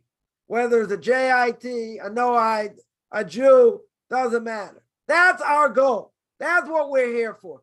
Anything that takes away from that, and we waste time and we get bogged down in this world, it's like taking 3 steps backwards. Now, in order to get to 0, you got to take 3 steps forward. So let's say you took, 25 steps backwards in a week. Over a month, that's 100. Over a year, that's 1,200. You got to take 1,200 steps forward, breaking all the things that you did before in order just to get back to 0. So you're going to say, wow, this is really depressing. That's what sin does. It destroys. But it's not just it destroys. The more we give in to other things that are bad for us, the worse effect it has. Person who sits in front of a screen all day playing games or other things, it's much harder to sit and learn. Someone asked me this a number of years ago, and they said, why is it I can sit in front of a video screen playing video games all day long, but sitting and learn Torah, listen to a class, I can be half asleep? Oh, why? What's the reason? Very simple. My video games, I don't have to think. It just eats it, it eats up your brain. Thinking and learning Torah, that's hard. Takes effort. Takes a lot of effort. Makes perfect sense. The more we give in, the worse it is. And it's harder to fight. And even if a person overcomes it and they say, okay, I finally beat it or whatever, person's under stress, this, that, it comes up. Because it's not really gone. You didn't really destroy it. You put up barriers and this and that. But what happened at the end? You succumbed. You gave in. You gave in because, life got too hard. Right? Think of someone who, finally they stop smoking. That's it. And a cigarette in a long time. All of a sudden, a lot of stress. Financial, family, all kinds of things. What's the first thing they may do is light up a cigarette. Well, they stop smoking for 5 years or 6 months or whatever. They haven't had a cigarette. Pressure comes up. Comes up because that idea is not really gone. They suppressed it to a certain extent, which is good. But see, the evil inclination knows it's still there. Once the evil inclination knows it's still there, question is, how is he going to get it out? How is he going to get out of the person? That's what happened. So, anyone who wants to be part of that world, that's their choice. But a person has to remember, again, you don't have to listen to me yell and scream, right? Everyone has to make their own choice and see what type of community they may fit in, not fit in, this and that, right? But make no mistake, and I've said this many times, make no mistake, there's one community that it works. Even if there are issues, it works. And you see that scholarship can be passed down. Get a 90% success rate. And the other community is 25% success rate. It's huge difference. Huge difference. Does that mean if a person started off in a certain way, they can't get to where they want to go? No. You got to work hard. You got to strive. You got to want it. King Solomon says you got to want it more than anything else. Someone in the conversion process, you got to want it more than anything else. It has to take priority over anything else. That's what it has to do. If it doesn't take priority, it won't get done. It will not. I'm not cursing anyone. It will not get done. It has to be the most important thing. Just had a student finish conversion after 10 years. 10 years. Different issues going on. Right? Finally, last 2.5 years, under my guidance, they finally finished. But there are other issues. There are other issues that shouldn't take someone 10 years. Could be hard to move. Other things, okay. 10 years is a long time. It's a long time. It wasn't because the person wasn't dedicated. But I'll tell you, things can open up for a person when they show that level of dedication. When they're willing to give up something so important, God opens up doors. Self-sacrifice. If someone does not have that self-sacrifice, not as a Noahide, not as a JIT, not as a Baal Tshuva, you won't last. You will not last. You get beaten down. It's easy to get beaten down in this world. And you got to be strong as fire. You have to have almost like a chip on your shoulder. Say, no matter what anybody says, no matter what anybody does, I'm going to do this anyway. That's it. No matter how hard it seems to be. Because God never puts a person in a position to fail. He gives us the opportunity to work on ourselves, to test us. But we're not put in a position where God's, okay, you're going to fail. So the only question is how far. No. I know of a story, someone said they were put in that position. And they couldn't stand up to the challenge. Without knowing many of the details, right? Kaufman would say it's because they didn't have a rub in their life. And they didn't live really in the Jewish community, and there was a lot of pressure. And that can destroy someone. They'll say, too much pressure, break up the family, this, that, I get it. Well, what's more important here? Right? Someone asked the question, right? I'll throw this out there. The question was, let me see if I have it here. The question was, of course, now I'm not going to find it. 1 second. Here's the question. Survey says, question is, Gentiles required to do everything the parents ask? Right? Maybe I'll hit this more in the Q&A. Simple answer, no. If it goes against the Noahide laws, you don't listen to them. You don't have an obligation to listen to them. A Jew, for sure. If a parent says they want you to desecrate Shabbos, can't. You're not allowed. To desecrate Shabbos. Can't listen to them. Right? You're not allowed to listen to them. So then the question was, all right, follow-up question. What about respecting parents? Does that apply to a Jewish father to a Gentile children? Again, respecting parents in general. Not going into detail because we've spoken about this many times. Even a non-Jew's got an obligation to respect their parents. Now, honoring parents in general, where do we learn it from? Anyone know where we learn it from? We learn it from a non-Jew. Gemara says in Kedushin, we learn it from Dama ben Nesina. Right? Dama ben Nesina was a non-Jew. What happened? He had a red heifer. Or I think it was a red heifer. And they I want to make sure I get the story right here.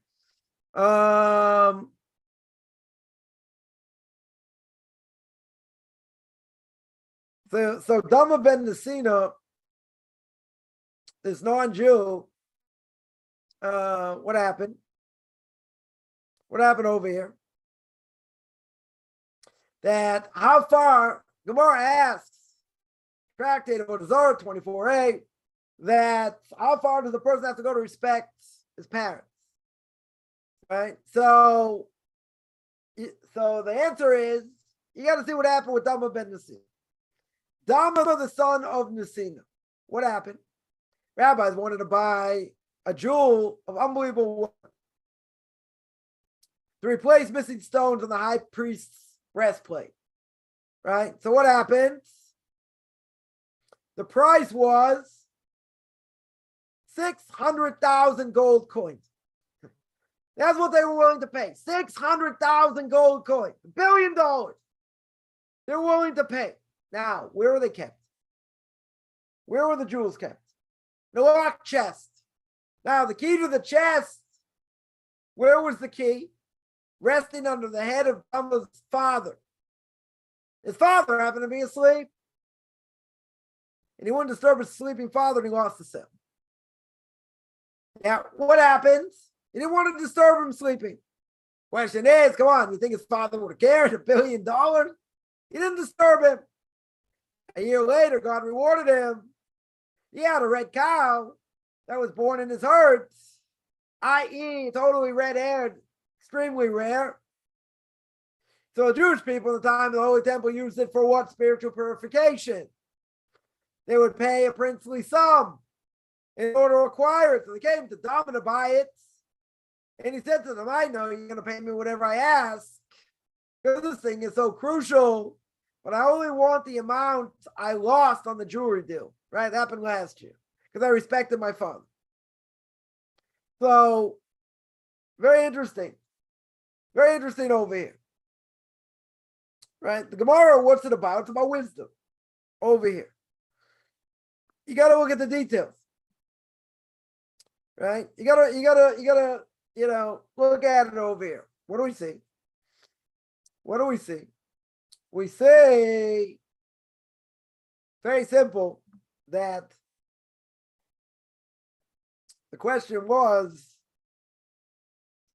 that he honored his father. You think his father would have cared? He would have explained to his father, waking him up, listen, I didn't mean to wake you up.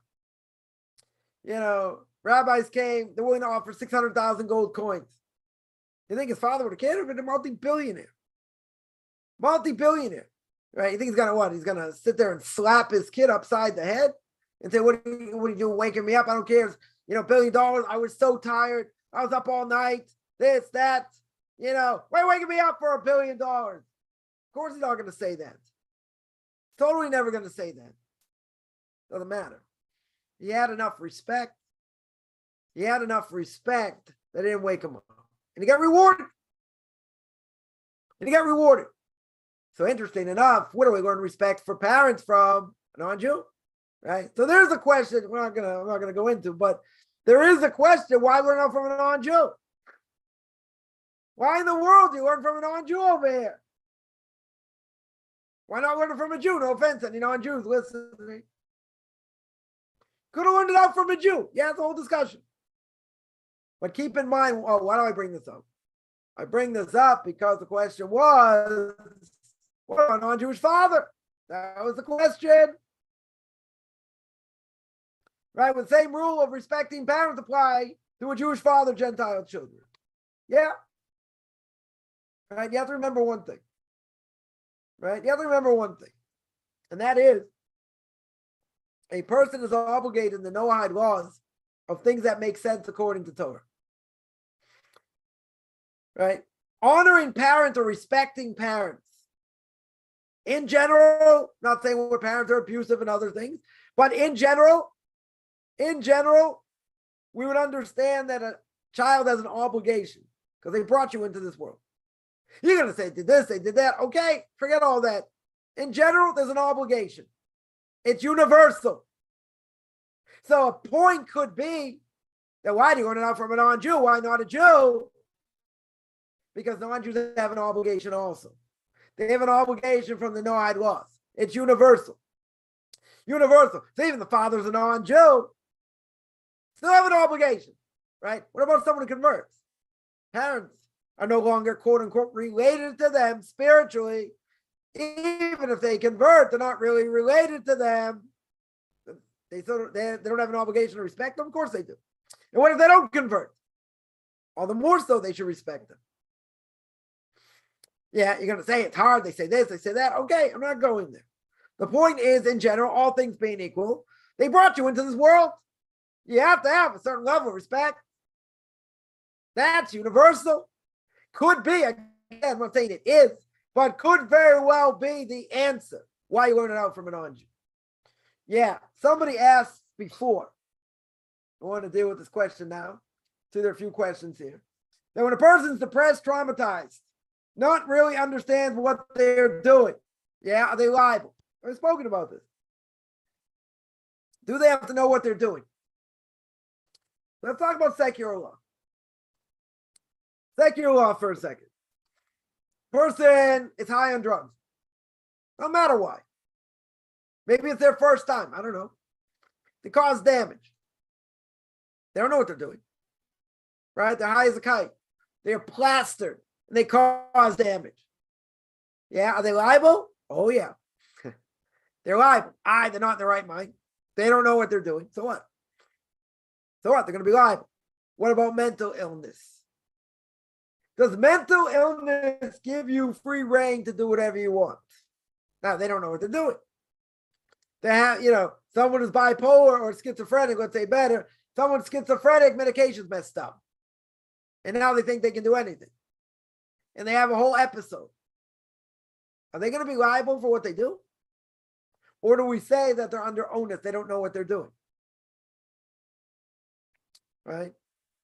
What if they cause irreparable damage? It's not their fault. Whose fault is it? Mental illness is a serious thing. It's no joke. Right? I mentioned this before, and I don't necessarily have an answer. I'll tell of a case that I know about. Someone who has mental illness, can they convert? So you say, well, maybe it depends on what type of mental illness. Someone is schizophrenic, but they're on proper medication, and they see a psychiatrist and all that. Could they convert? Sure. Why not? Why wouldn't they be allowed to? So I know of a case, there's a question of their conversion or mother's conversion. They've been religious for 30 years, let's say. But when they're not on their medication, they're loopy.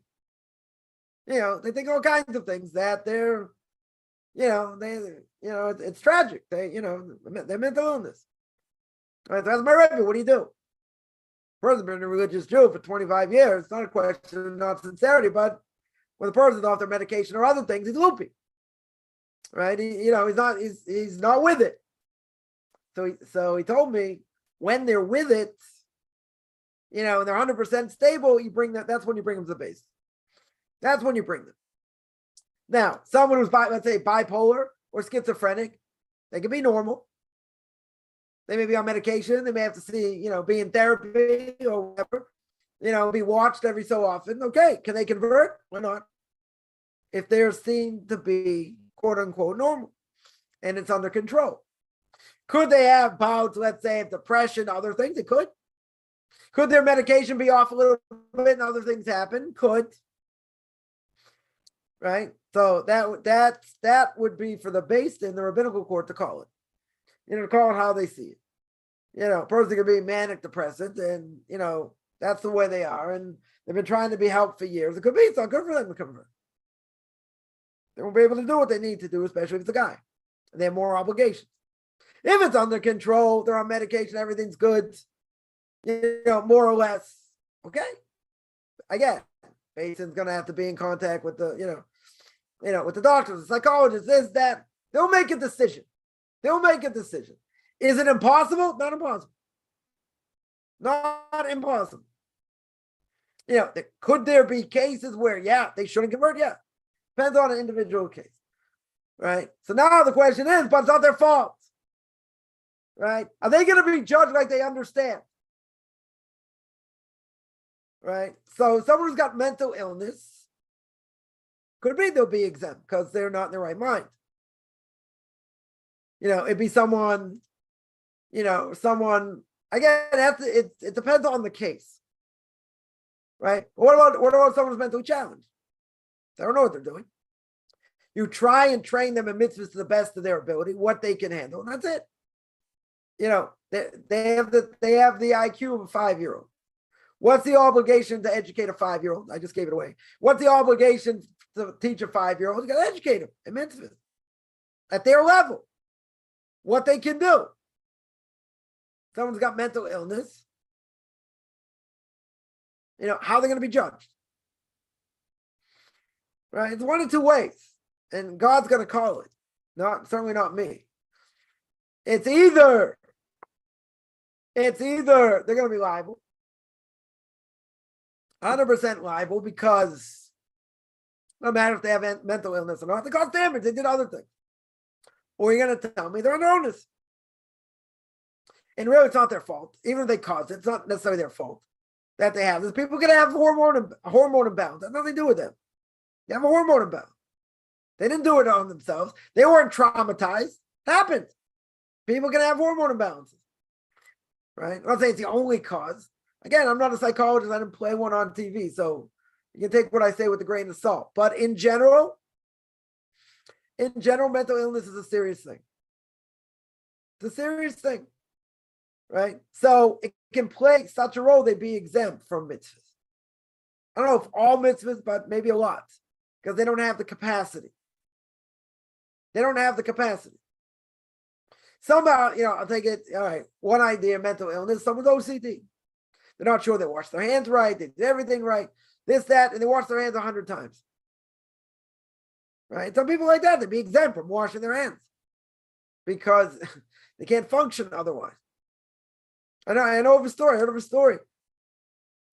Someone's wife was OCD and whatever. It was really, really bad. Really, really bad. But he, stuck it through. He tried to get help.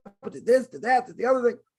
Finally, he got advice. He said, listen, you can't live, you can't live with such a person. It's impossible. He got advice. He's going to get divorced. And his wife ended up dying, like suddenly, right? Like totally out of nowhere. But there are things that are, people can understand it's a problem, let's say, but it's hard, right? And they're out of control.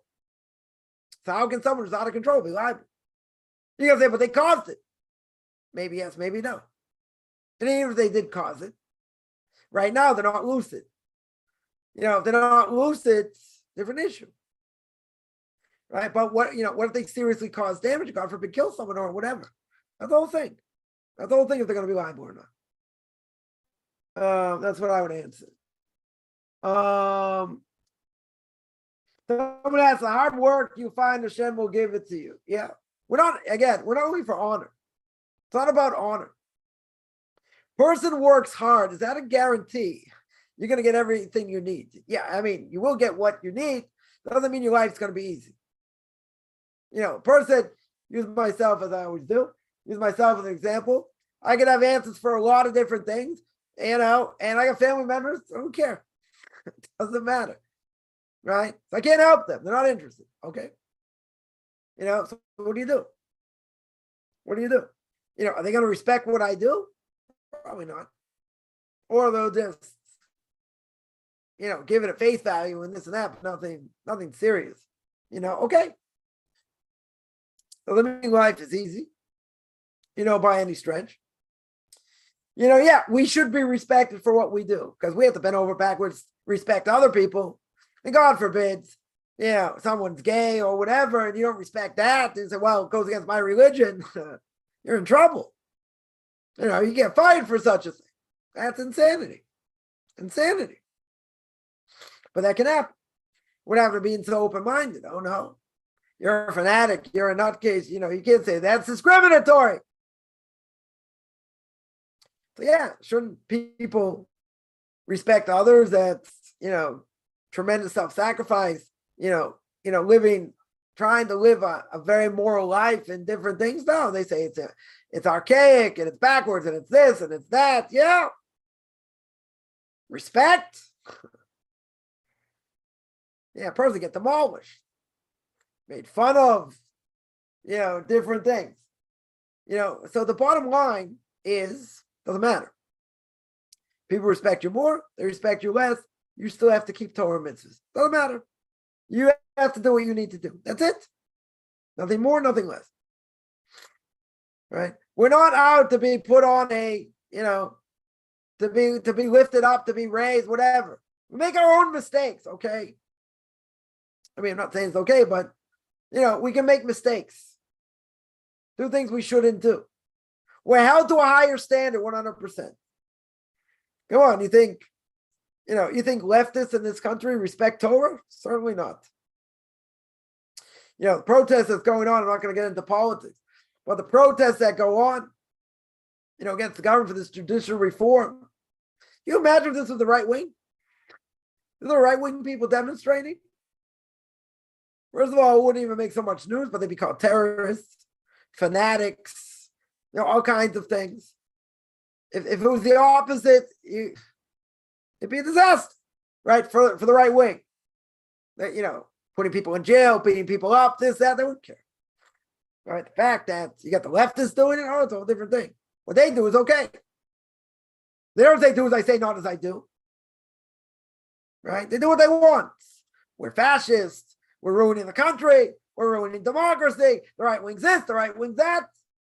Yeah, there needs to be reform. Even the leftists agree there needs to be reform. The Supreme Court, there's no question. Everybody agrees. Question is how far you take it, how fast you go. That's the question.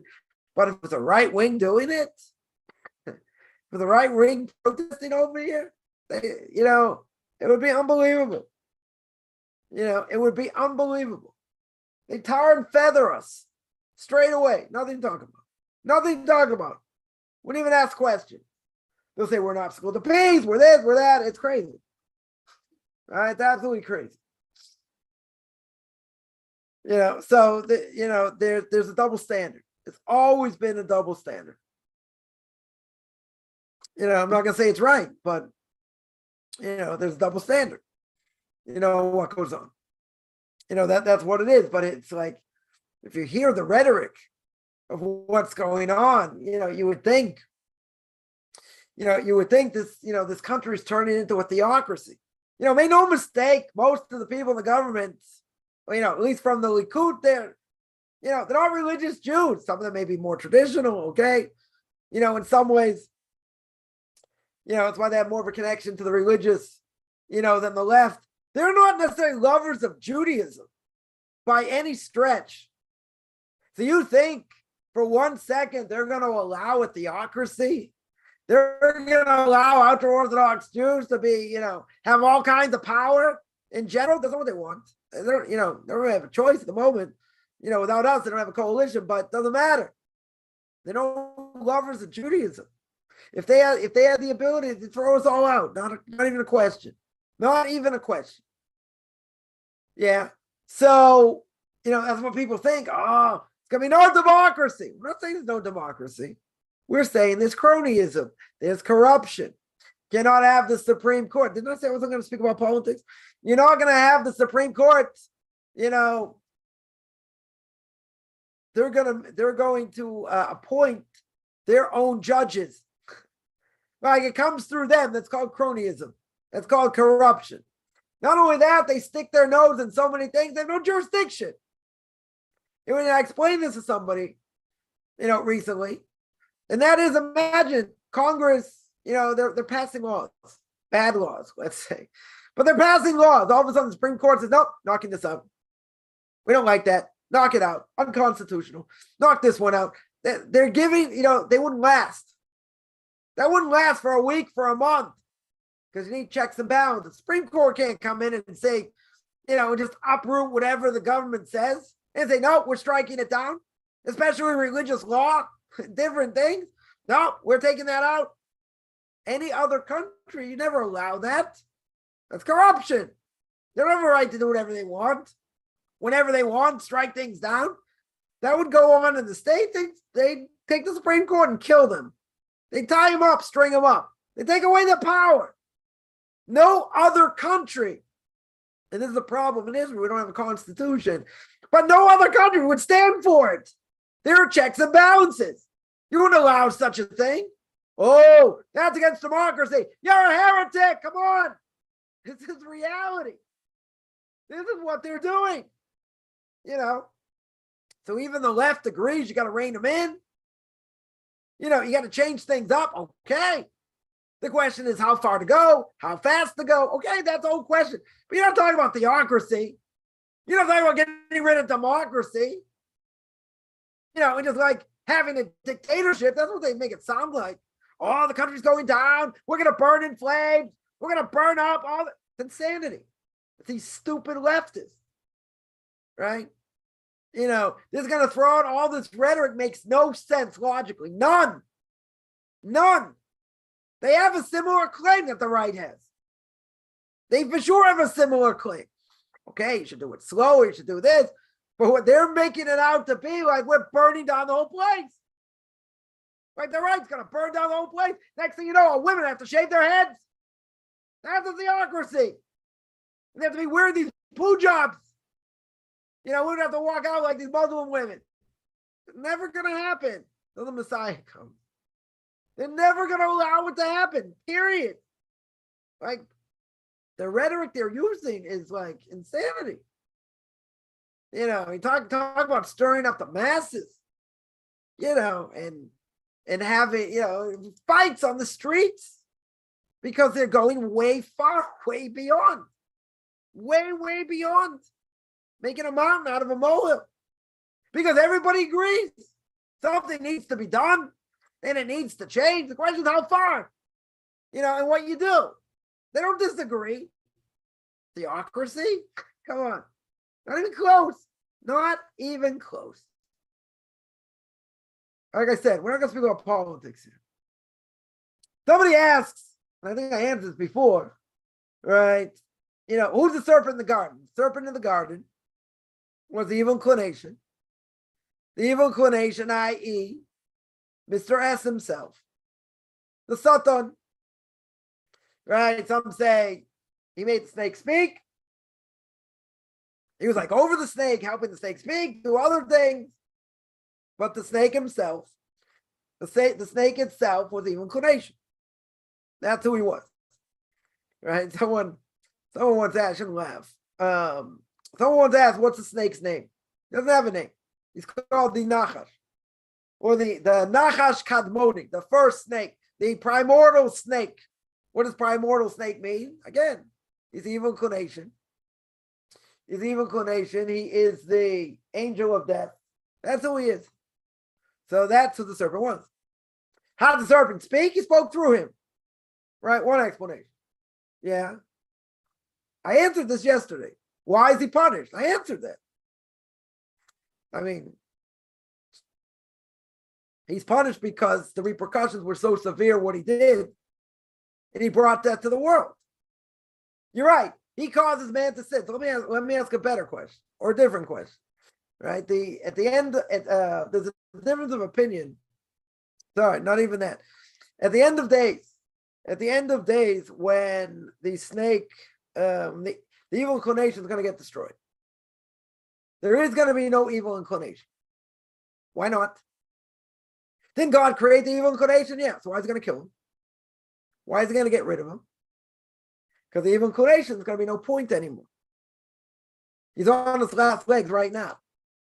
God's going to destroy him because in that world, whatever that world looks like, totally spiritual, physical, different type of body, whatever it is, when the world to come is going to be, resurrection of the dead, all these different things, whatever they're going to be, there's going to be no evil inclination. Whoever survives is going to be doing the will of God. So the evil inclination has no more power. It's not just he doesn't have power. God destroys it. God literally, as I said, he shecks him. He slaughters him. So if he created him, why did he slaughter him? Why did he slaughter him? Why would he slaughter him? No purpose for him anymore. Just like there are animals that got destroyed that are extinct. Why are they extinct? You'll say it's global warming, it's this, it's that, it's 10 other things. But what's the bottom line? What's the bottom line? They don't exist. You know why they don't exist? God does not need that species anymore. That's the bottom line. Why doesn't he need them? Don't know. Why did he create them? Don't know. He had a purpose. Everything has a purpose. We might not have figured it out. We have a lot of knowledge. We have a lot of knowledge when it comes to science and all that. But you know what? There are things that we have no clue about. They're only scratching the surface. What happened to dinosaurs? Well, that could be, previous world. That God, made previous worlds, destroyed previous worlds. The Medrash says. So we could say that even if they were part of that world, why they get destroyed? So again, scientists will have their reason. They'll put their spin on it. Wasn't enough food, they couldn't reproduce, whatever, a million things, million different reasons why. But what's the real reason? What's the real reason they got destroyed? They're no longer in this world. Because God has no purpose for them. When God does not have a purpose for something, it disappears. There's no reason for it to be in the world anymore. When does that happen? Can't answer. Whenever he decides, and whenever he decides. There are plenty of species gone extinct or some almost extinct that may be extinct because God has no purpose for them. If God would have a purpose for them, very good. Very good. So, he'll do it. He'll keep them in existence. And if not, they'll die out. Further say it's too bad, it's sad, it's this, it's that. Okay. God's the one in charge. Totally the one in charge. Right? So if God commands someone to do something, can he take him away? Why can't he punish him? God hardened Pharaoh's heart, didn't he? So why did he punish him? Took away his free will. If someone doesn't have free will, their free will is taken away. Why do they get punished? God's playing with them. He's toying with them. They can't overcome their evil inclination. Yeah. The Rambam speaks about it, the laws of repentance. Others speak about it. Some say, his free will wasn't totally taken away. Others say God made a point to punish him because he blasphemed in front of everybody. Said, who's this God? I should answer to him, whatever. So God put him on his knees. And he toyed with him. Why can't God do that? Could. He can do whatever he wants. Right? Doesn't need me to agree. He can play with him as much as he wants. But he's not, why should he be liable? Why should he be liable? He's playing with him. God wants to make a point. And he says, you're going to blaspheme against me? You're going to have, you're going to have fun against me? I'm going to show you. What happened to Titus, right? Titus blasphemes against God, and, he's about to sink him in this storm, in the water. So Titus says, be fair, fight me on dry land. You're talking to the King of Kings. Fight me on dry land, be a man. So what does he do? He goes, okay. God stops the water. The Gemara says, puts him on dry land. What does God do? How does God defeat him and destroy him? He sticks a yitush. Yitush, normally known as some sort of fly, mosquito, something like that. And it grew, when he died, they opened up his brain, saw this huge bird. It was like, with big teeth. It was like gnawing at his brain every time. He went by a blacksmith. He was banging it. This bird in his head stopped. Biting away at his brain, like tremendous pain. So when he died, they opened up his head, and that's what they found.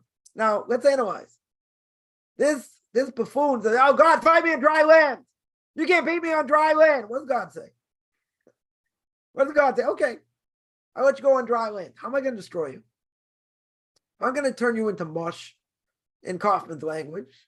I'm going to stick the smallest thing ever created in this world. Right? I'm going to stick the smallest flea up your nose.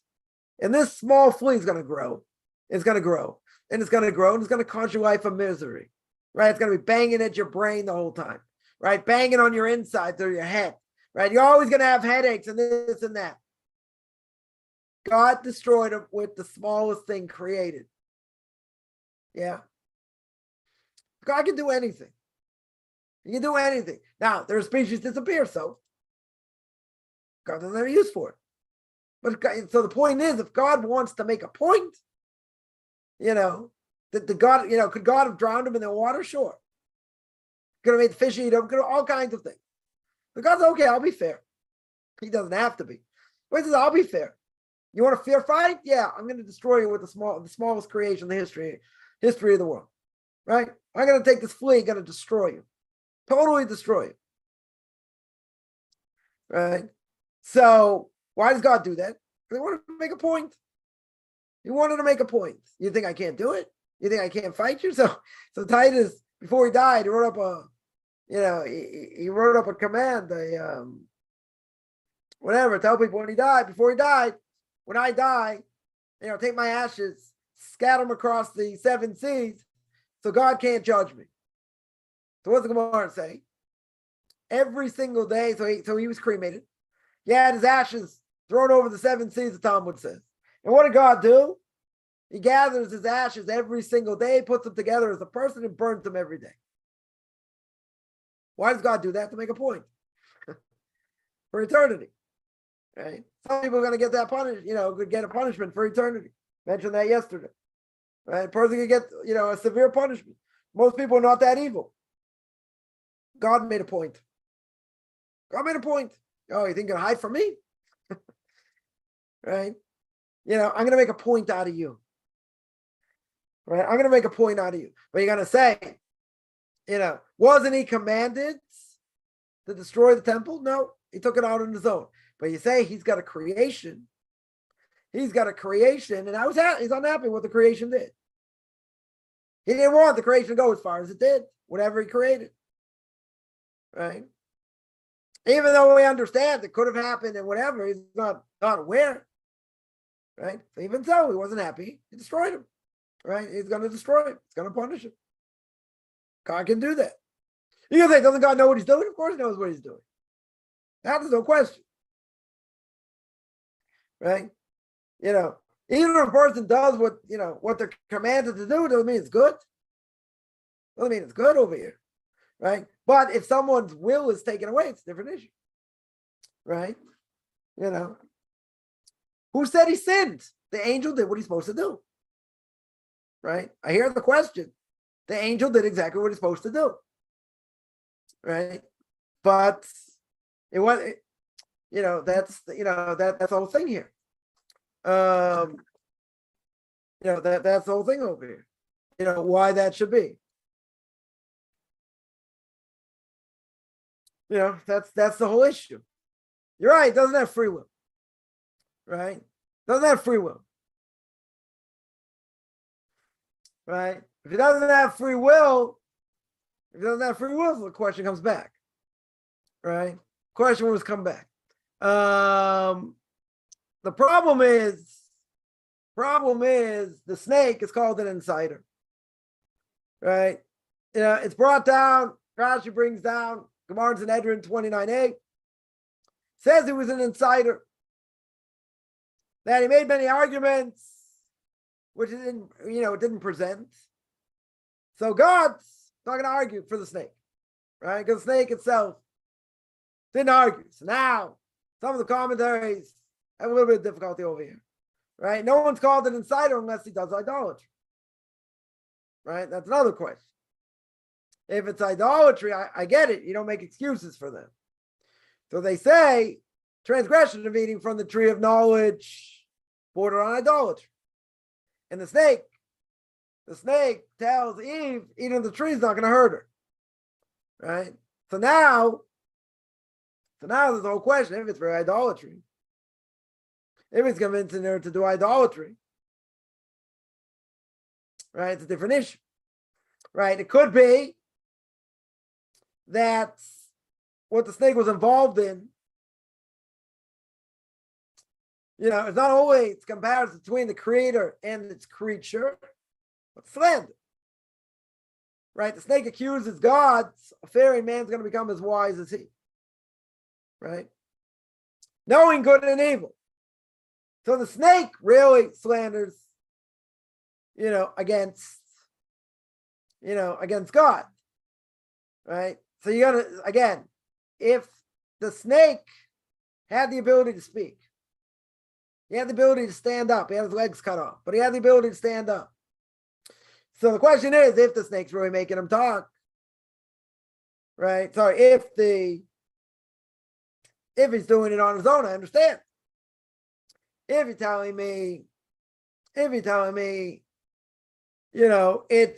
he's being controlled by the evil inclination, then you have to come on to something else.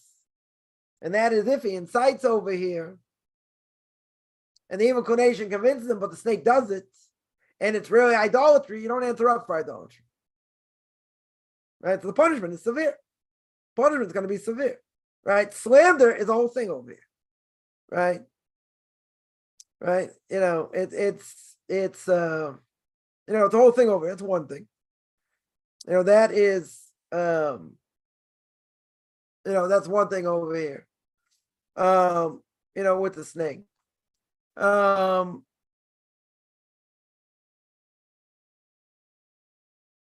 again, what do we have?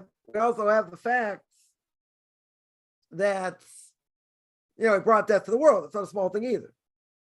Right now, because if you're going to say, wow, he's an agent of God's doing its job, right? That's the question. That's the question. Why is he punished? The answer is, or one possible answer is, that maybe we'll say it's not necessarily punishment per se. What did God do? God weakened his power. God weakened the power. Now, the evil inclination is going to be within every person. That's what it did. That's what eating from the tree did. So it's much harder to resist. So now a person got two voices inside. So now it's going to be hard. It's going to be hard to hear the goodness and not do bad. So what happened? God made Mr. S weaker.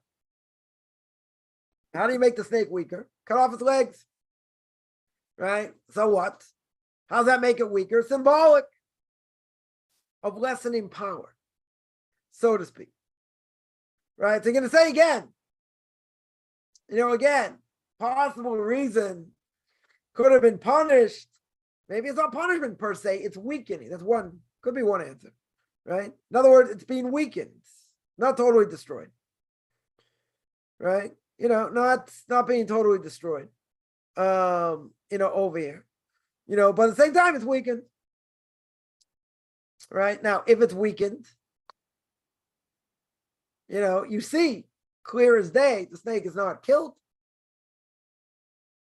You're not killed. Right? So one explanation. Right? One explanation is what? Is the fact that it's weakened. Right? It's totally weakened over here. So if it's weakened, so, maybe I can understand it differently. Right? The fact that it is, is weakened, even if it did what it was supposed to do, God could not have it stronger the way it was. It couldn't stay the same way. You're going to say, but didn't God know what was going to happen? Sure. God knew what was going to happen. But at the same time, it got weakened over here, right? Essentially, right? So, so bottom line is that if you tell me it's a snake, yeah, snake gets punished. If you tell me it's the angel controlling the snake, then you have to come on to something else. And maybe they get totally destroyed, maybe it's got weakened. And you couldn't have them that strong because of other problems, of other issues.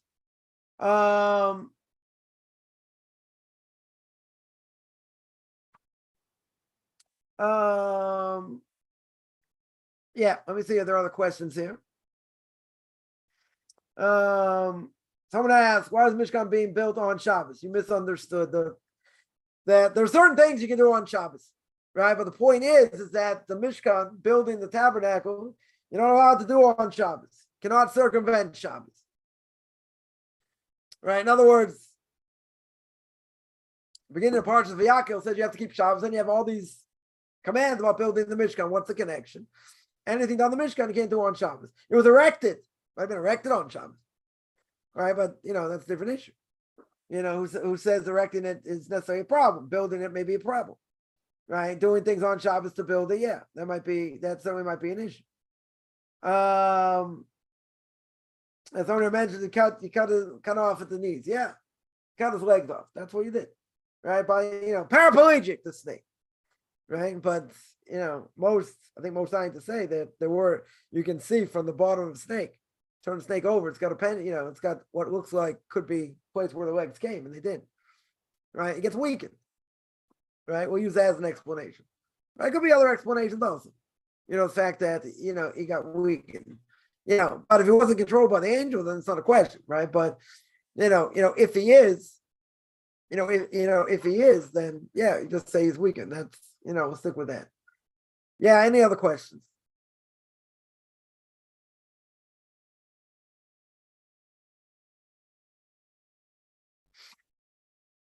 All right, I'm going to stop here. This is every Sunday, 9 o'clock Eastern time. Usually, 4 o'clock Israel time. This week was a week early. Next week, it'll be back to the regular time once we change the clocks. Just like anyone doesn't change the clocks, then the class will be an hour earlier. Otherwise, I'm going to sign out. Anyone has any questions, find me on Facebook at Michael Chaim Kaufman, Beyond Orthodox Conversion Judaism, and go look at my YouTube channel, Beyond Orthodox Conversion Judaism. I have Q&As there. I have Torah portion of the week, Pirkei Avos, Ethics of Fathers, controversial issues.